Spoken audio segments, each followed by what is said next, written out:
जय हिंद। हम लोग गवर्नर जनरल वायसराय तक पढ़े थे कल। आज से उन सभी के बारे में जो महत्वपूर्ण एग्ज़ाम की दृष्टि से है उन सबको देखेंगे।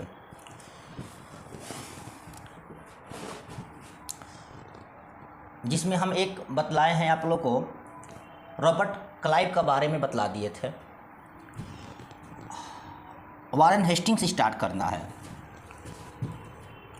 वारेन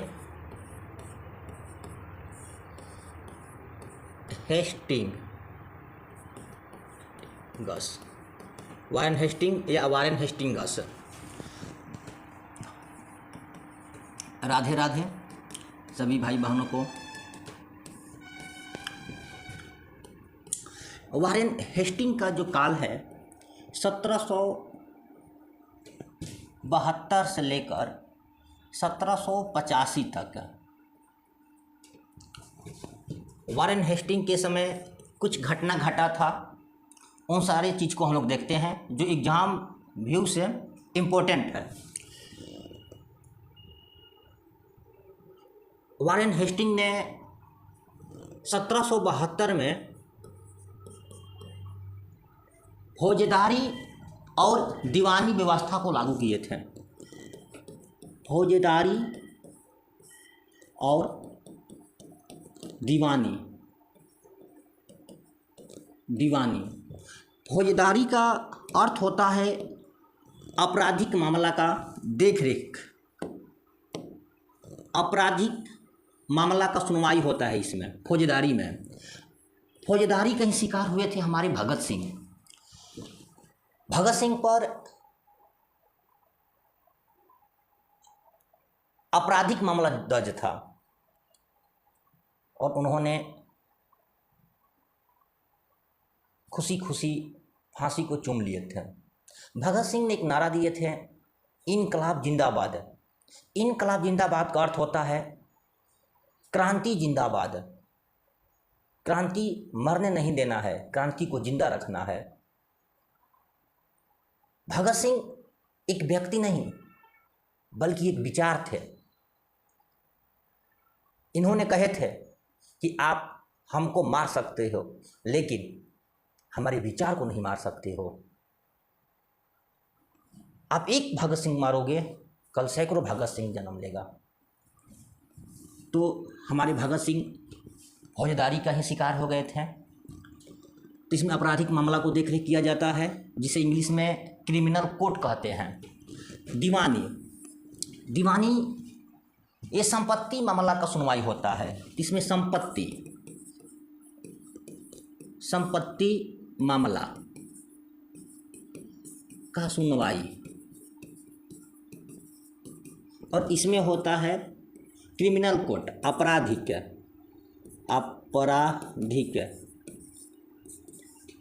मामला की सुनवाई। आपराधिक मामला का सुनवाई होता है।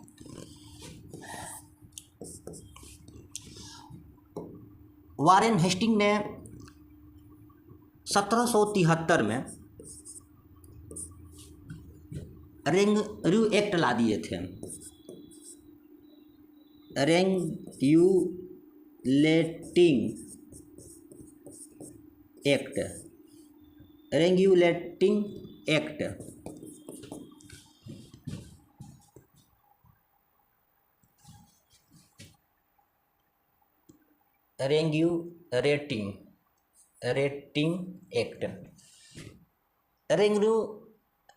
रेगुलेटिंग एक्ट के तहत कुछ कामें किया गया है, तो उस महत्वपूर्ण काम को हम लोग देख लेते हैं।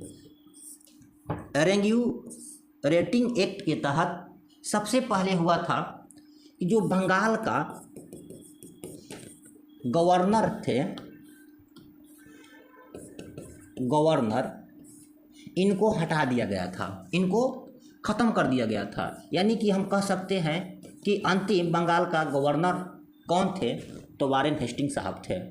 इसको ख़त्म कर बंगाल का ही बंगाल का गवर्नर जनरल को लाया गया था। गवर्नर जनरल, जो हम कहते हैं कि पहला, ये पहला थे, यानी प्रथम बंगाल का गवर्नर जनरल कौन थे? तो वारेन हेस्टिंग्स साहब थे। इसके बाद जो कार्यकाल था उसको 5 साल कर दिया, कार्यकाल 5 साल हो गया था। जो बंगाल नहीं, जो मद्रास और बम्बई, मद्रास प्लस बम्बई,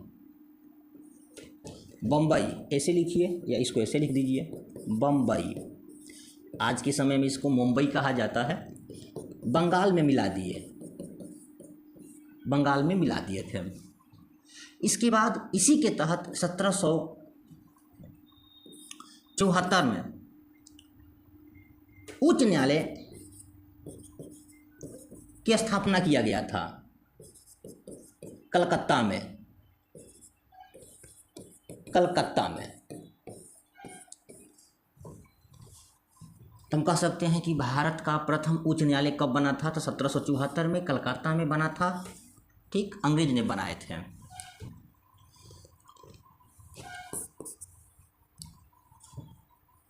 सत्रह सौ 1781,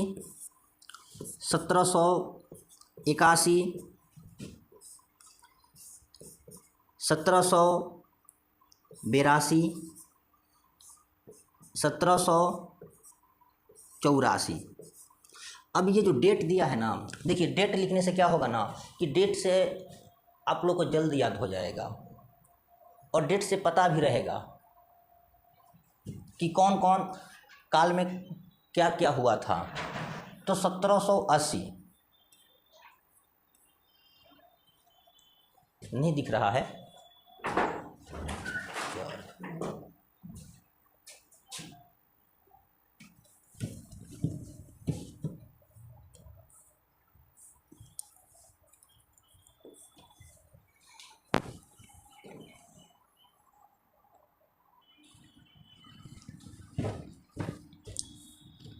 1780, 1780 है, ये 1781 है। यहाँ से लिख देते हैं, यहाँ से 81 हो गया ना। 1781, 1780 में भारत में सबसे पहला समाचार पत्र शुरू किया गया था, the Bengal Gazette. The Bengal Gazette प्रथम समाचार था। The Bengal Gazette Augustus Hicky ने किए थे 1781 में। देखिए उस समय का समाचार पत्र था और इस समय का समाचार पत्र ज़्यादातर मीडिया लोग हो गए हैं। भारत का मीडिया जो है ना, उनका स्थान पूरा वर्ल्ड में 150वां है, यानी 150 रैंक पर पहुंच गए हैं। अब फिर भी ये लोग इस तरीक़ा से अपने आप को गौरवान महसूस करते हैं। कहीं भी जाते हैं तो बोलते हैं कि हम चौथा स्तंभ हैं। क्या बताया जाए, आज हम देख रहे थे एक मीडिया वाले को, जो मुस्लिम भाई हैं उनको टोपी देख रहे हैं, उनसे जाकर बरियारी जो आतंकवादी हमला हुआ था उस पर, या जो अभी अटैक भारत ने किया है पाकिस्तान पर, उन लोग से जाकर उटपटांग सवाल पूछ रहा है सब। उन लोग की बदतमीजी की हद हो गई है यार, उनको समझना चाहिए। फिर भी कहते हैं कि हम मीडिया वाले हैं। द बंगाल गजट 1781 में मदरसा का स्थापना हुआ था। मदरसा की स्थापना 1781 में हुआ था।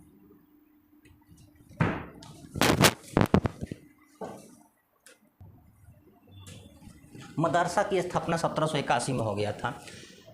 मुस्लिम में शिक्षा का विकास के लिए मदरसा का स्थापना किया गया था। उस समय मदरसा में पढ़ाई होता था अच्छा, लेकिन इस समय जो मुसलमान का बच्चा मदरसा में जाएगा वो पक्का मौलवी बनेगा। उसमें केवल मौलवी वाला ही पढ़ाई पढ़ाया जाता है। तो मुस्लिम शिक्षा के विकास के लिए मदरसा का स्थापना किया गया था।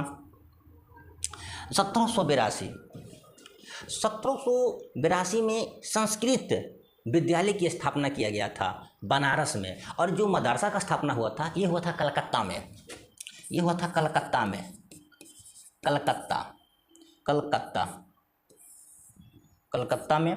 और संस्कृत विद्यालय की स्थापना हुआ था बनारस में। बनारस दो को चीज़ के लिए फेमस है, एक बनारसी पान, एक बनारसी साड़ी के लिए। 1784 में दो घटना घटा था। पहला था the Asiatic Society of Bengal का स्थापना हो गया था। द एशियाटिक, इधर से आ जाते हैं, the Asiatic Society of Bengal स्थापना हुआ था। एक और घटना घटा था इसमें, थोड़ा ऊपर ले जाते हैं। 1784 में ही वारेन हेस्टिंग के ऊपर आरोप लगा था। ये आरोप लगा था कि पिटम इंडिया एक्ट, ये एक्ट के विरोध में इन्होंने अपना त्यागपत्र दे दिए, इस्तीफा दे दिए थे। और इस्तीफा देने के बाद फरवरी महीना में लंदन गए। 1785 में इन पर बर्क नाम का व्यक्ति ने महाभियोग लगा दिया और ये महाभियोग पारित नहीं हो पाया। महाभियोग से मुक्त हो गए 1795 में, यानी 10 साल लग गया था। 1785 से लेकर 1795 में, तो 95 में मुक्त हो गए थे। तो Pitt's India Act, Pitt's India Act, Pitt's India Act के तहत इनके विरोध में इन्होंने इस्तीफा दे दिए थे, इस्तीफा दे दिए थे। और ये फरवरी महीना में लंदन गए। वहाँ पर बर्क नाम का व्यक्ति इन पर महाभियोग लगा दिया, यानी घोटाला के रूप में कि आपने ये घोटाला किया है। और ये 1995 में लगभग 10 साल इससे मुक्त हो गए, यानी कि ये पारित नहीं हो पाया कि इन्होंने घोटाला किए हैं, महाभियोग इन पर काम नहीं किया। चलिए, वारेन हेस्टिंग के समय 2 युद्ध होता है।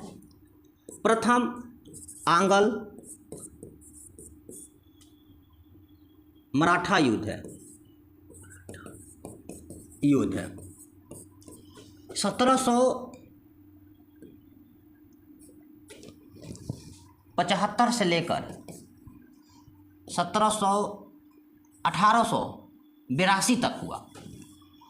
सलबाई के संधि के तहत, संधि में ये युद्ध को रोका गया था। सलबाई के संधि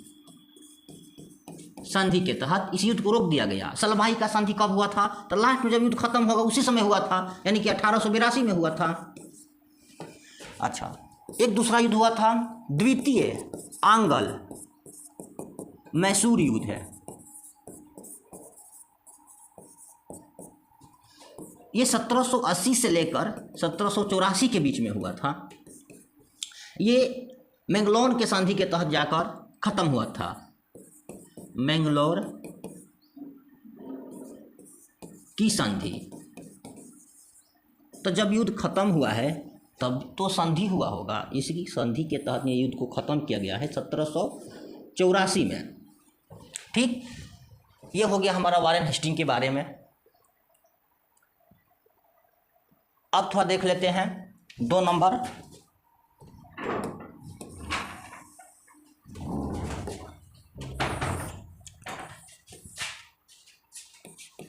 रॉबर्ट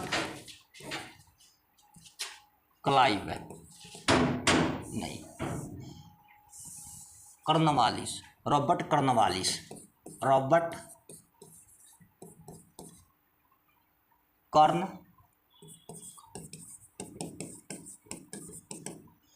रॉबर्ट कॉर्नवालिस।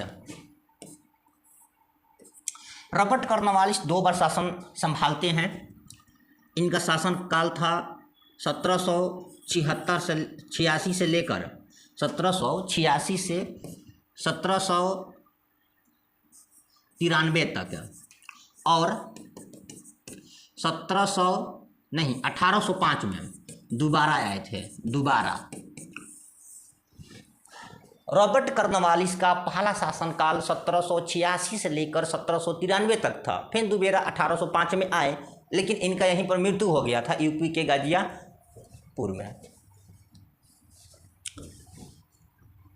अब देखिए इन्होंने कुछ कुछ काम किए हैं, क्या क्या घटना घटा। तो सबसे पहले फौजदारी को इन्होंने ख़त्म कर दिया, फौजदारी को समाप्त कर दिया, फौजदारी को ख़त्म किए। इसके बाद 4-5 चीज़ को लागू भी किया, जैसे कि चल अदालत, चल अदालत, चल अदालत, अदालत। थोड़ा शब्द का इधर उधर हो सकता है, लेकिन जो हम बात बोल रहे हैं, जो बात बोलेंगे, शब्द इधर उधर बोली वाला नहीं होगा, लिखावट में हो जाएगा, ठीक। तो उस पर उतना ध्यान ना दीजिएगा। चल अदालत का शुरुआत किए थे। पहला कलेक्टर के पद बनाए थे, कलेक्टर, कलेक्टर का पद बना दिया। फिर थाना बनाए, यानी कि हर जिला में एक थाना बना दिए। तो हर जिला में क्या किए कि एक थाना बना दिया। इस थाना का इंचार्ज बना दिए दरोगा को। और कॉर्नवालिस ने थानेदार को बहुत अच्छा परिभाषा में समझाया भी है। यदि क्राइम कोई हो गया है, यदि आप नहीं दे रहे हैं तो कहेगा था, और यदि दे दिए तो हो गया ना, तो बन गया थाना। दरोगा का भी परिभाषा इन्होंने समझाया है, ये हम नहीं समझाए थे। उस समय ये काम चल रहा था इनके शासनकाल में, देख रेख में। दरोगा में था द रोवा चाहे गाव, द रो के चाहे गा के तहरा देवेला हवा, दरोगा। देखिए थाना में सबसे पावरफुल होते हैं दरोगा साहब। यानी कहा जाता है ना, दरोगा की कलम में बहुत ताकत होता है। वे किसी भी जो केस है 15-20 साल तक चलने वाला, उसको चाह देंगे ना, तो दरोगा जी 15 से 20 महीने में रफा दफा कर देंगे। इतना ताकत होता है दरोगा को। अच्छा, तो चल अदालत, कलेक्टर का पद, थाना, दरोगा। उसके बाद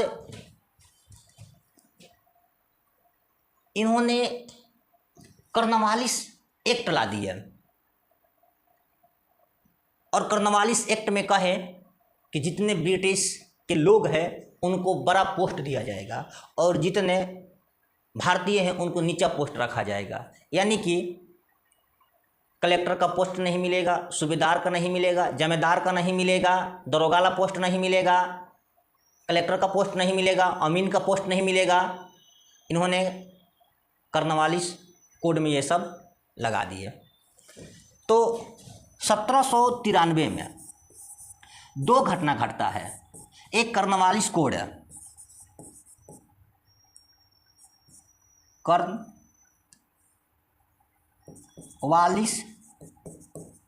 कोड। तो कॉर्नवालिस कोड के तहत इन्होंने ब्रिटिश को उच्च पद रखे और भारतीयों को निचला पद दे दिए। एक चीज़ था अस्थाई बंदोबस्त। अस्थाई बंदोबस्त इन्होंने लागू किया था, बनाए थे नहीं, जॉन शोर ने बनाए थे, इन्होंने लागू किए थे, तो लागू कर दिए। अच्छा, एक और बात इन्होंने बतलाए थे अस्थाई बंदोबस्त में कि जो जमींदार हैं उनके शक्ति को कम कर दिए थे। जमींदार की शक्ति को कम क्या किए, बोले कि जो भू राजस्व है इसका 90% आपको ब्रिटिश को देना पड़ेगा, ब्रिटिश को देना पड़ेगा, और जो खुद अपने पास रखिएगा, खुद मात्र 10% रखिएगा। इन्होंने ये लागू कर दिया। लॉर्ड कॉर्नवालिस को सिविल सेवा का जनक कहा जाता है और लॉर्ड कॉर्नवालिस को भारत नागरिक सेवा का जनक भी कहा जाता है। लॉर्ड कॉर्नवालिस ने भारत की जनता के लिए कुछ हमदर्दी भी दिखलाए थे। और थोड़ा 3 नंबर, इसको नोट कर लो, पहले नोट कर लो, 1 मिनट का समय दिए हैं।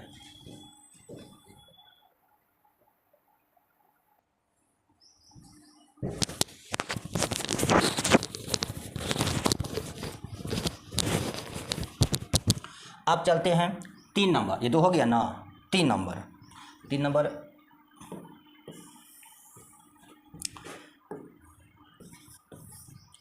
Lord बेलेजरी, Lord बेलेजरी। तीसरा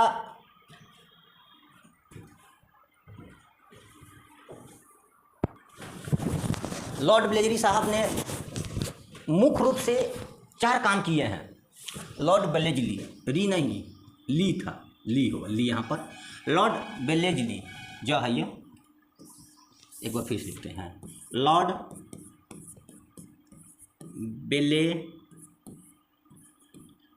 बेलेजली,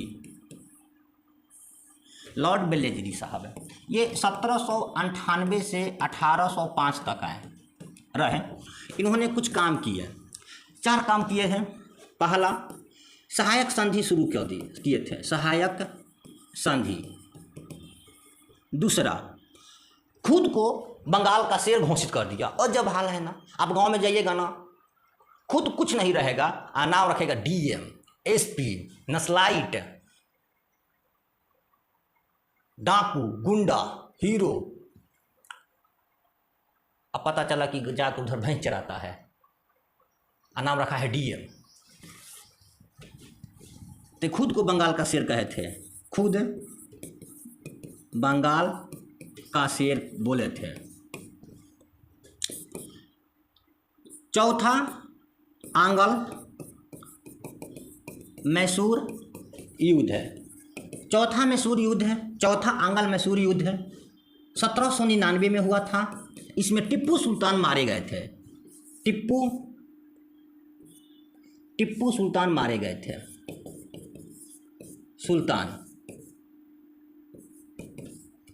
टिप्पू सुल्तान मारे गए थे। 1800 ईस्वी में लॉर्ड विलियम कॉलेज का स्थापना कर दिए। लॉर्ड बोले क्या? नहीं, फोर्ट विलियम, फोर्ट होता है, लॉर्ड नहीं, फोर्ट विलियम कॉलेज की स्थापना कर दिए थे 1800 ईस्वी में। फोर्ट विलियम कॉलेज की स्थापना कर दी है।